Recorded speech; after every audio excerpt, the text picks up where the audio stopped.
اصل میں امام احمد ابن حنبل نے یزید کی تکفیر کی. امام اعظم ابو حنیفہ نے سکوت اختیار کیا. اس کی تفصیل یہ کہ نبی کا قتل تو کفر ہے لیکن صحابی کا قتل کفر نہیں. اچھا، اب امام احمد ابن حنبل نے کیوں تکفیر کی؟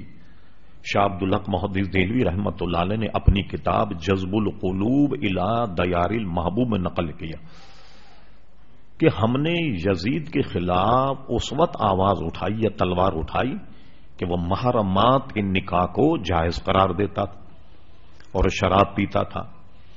اور ایک بات اس کی طرف جو منسوب کی جاتی ہے اس کی تکفیر کی کہ اب شہداء کربلا کے سر دمشق میں اس کے دربار میں پیش کیے گئے.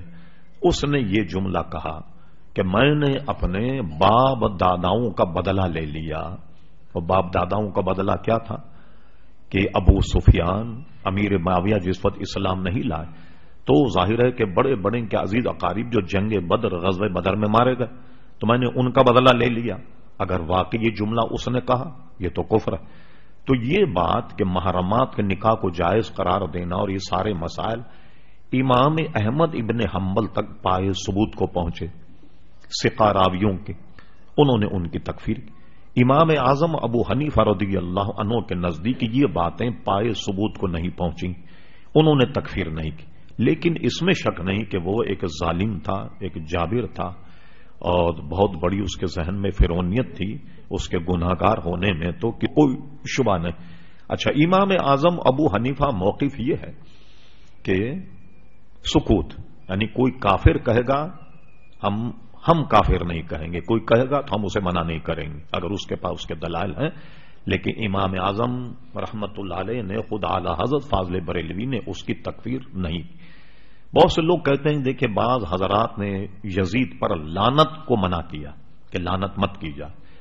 علامہ امام جلال الدین سیوطی رحمت اللہ علیہ جو تقریباً 9ویں ہجری کے امام ہیں، اپنے وقت کے مجدی، بہت بڑے عالم، انہوں نے اپنی کتاب تاریخ الخلفاء میں یزید اور امام حسین کا ذکر کیا اور آخری میں یہ کہا کہ یزید پر اور شمر پر اور عبید اللہ ابن زیاد تینوں کے نام لے کر کہا کہ ان تینوں پر اللہ تبارک و تعالیٰ کی لعنت.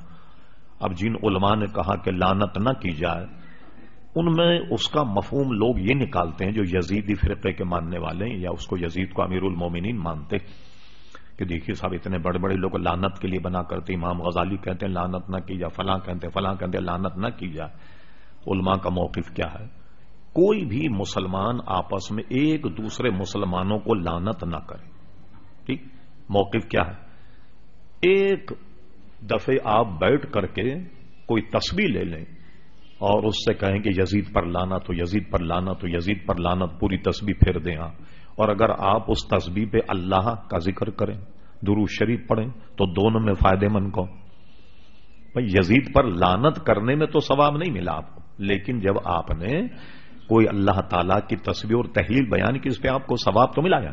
اسی طرح آپ دن بھر بیٹھ کر گئے شیطان پر لعنت ہو، شیطان پر لعنت ہو، شیطان پر لعنت، اور آپ یہ پڑھیں سبحان اللہ بحمدہ سبحان اللہ العظیم، تو اس میں زیادہ ثواب ہے یا اس میں زیادہ ثواب؟ تو یہ علماء کا موقف.